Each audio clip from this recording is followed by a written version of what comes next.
мен президентибиз, урматтуу президентибиз Садыр Нуркожоевич менен жолуктум. Ага ушул биздин парламенттин, күчтүү парламенттин 5 жылдык стратегиясы боюнча маалымат берип, ал боюнча тийиштүү тапшырмаларды бергенимди айтып, анын алкагында төрага катары ушул 5 жыл кандай жумуштарды аткарам деп буйруса, ошолордон бери маалымат берип, ал эле эмес ушул парламентибизде кандай реформалар жүрөт экенин дагы бир чара маалымдап кеттим.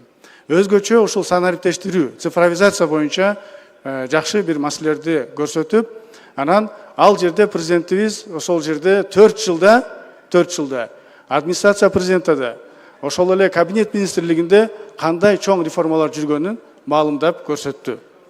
Ал жерде кичине белгилей кете турган нерсе, билесиздер, ушул цифровизациянын алкагында бир топ чечимдердин ыкчам 10 эсе, керек болсо 20 эсе тез кабыл алгандыгын өзүм көрдүм да.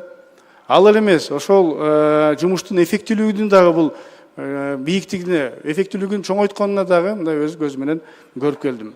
Андан сырткары ошол адамдык ресурсту мындайча айтканда туура колдонуп, анын алкагында мына сөзсүз түрдө бул түздөн-түз мамлекеттин өнүгүшүнө дагы өзүнүн өбөлгөсүн тийгизет. Ошол мамлекеттин өнүгүшүнө түрткү болот.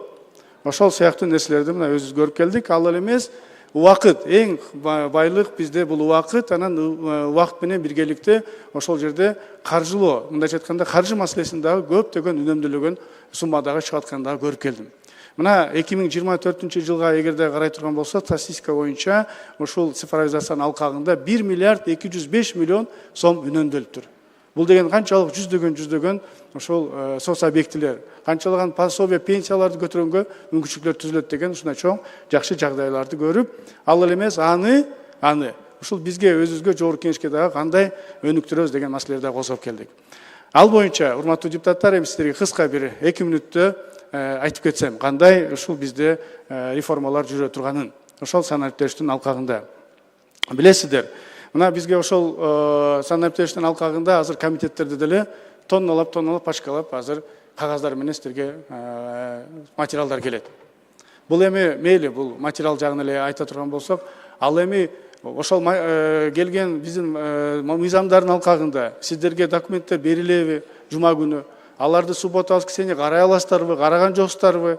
Понедельник күнү кантип комитетке келесиздер, кантип комитетте иштейсиздер? Ошол сыяктуу нерселердин баардыгын азыр мына биз санариптештирип, мына ушундай бир 90 планшет Кудай бурса тапшырма берилди. 90 планшетке сиздерге жума күндөрү материалдар салынып турат. 4 папка болот, бир папкада жыйындар, мына общий жыйындар залына, экинчиси комитетке, үчүнчүсү группалардын жыйынына, төртүнчүсү ошол ар кандай маселелер деп ушундай нерселерди силерге жүктөп турабыз. Бул албетте эффектүүлүктү алып келет. Бул албетте бир топ ушул жакшылыктарды алып келет деп ишенем да. Анткени сиздер үйдө болобу, машинеде болобу, кайсы жерде болбосун, ошол жерде терең материалдарды изучать этип, терең мыйзамдарды изучать этип, бул жерге даяр болуп келгенге мүмкүнчүлүктөр түзөт. Бул биринчиси.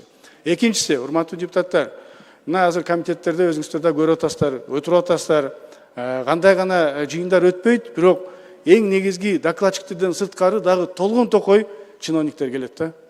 Бул бир маселени карап атканда, ал экинчиси маселени карай электе дагы коридордо ошончо эле чиновниктер турат. Алардын баардыгы өзүнүн ишин таштап келет бул жакачы. Мына ошол нерселерди мен аппараттан сурасам, эмне үчүн ушунун баардыгын чакырып алабыз десем, на всякий случай деп жооп берет да, мындай айткандачы. Вдруг мындай маселе болуп калса, суроо берип калса деп. Ошол сыяктуу нерселерге биз онлайн дагы өткөзөбүз. Же бир кайсыл бир министр келбей калды, сыртта жүрсө, аны ошол онлайн аркылуу дагы суроолорду бергенге мүмкүнчүлүк түзөт. Ушундай нерселерди кылабыз. Үчүнчүсү, коомдук жанагы кабылдамалар. Урматтуу депутаттар, мына региондорго, Чаткалга, Алайга, Акталага барып отурбай, ошол жерден сиздерге элдер кайрылса, биз бул жерде аппарат камсыз кылып берет. Сиздер онлайн аркылуу ошол жерде эл менен алардын наказын, алар менен жолукканга мүмкүнчүлүк түзүлөт. Ал эле эмес, мына сыртта, мына көрүп атасыздар, келсеңиздер да элдин баары толуп турат да. Үшүгөн, башкасы айтор, кандай гана маселе менен келбейт. Эми азыр ушул 5 группага 5 коомдук кабылдамалар ачылат. Керек болсо жанагы комната матерей детей дегенде ушул сыяктуу нерселерди ачып берсек, элдер келгенде кыйналбай ушул жерде толук түрдө кабыл алганга ушундай мүмкүнчүлүктөрдү түзүп беребиз.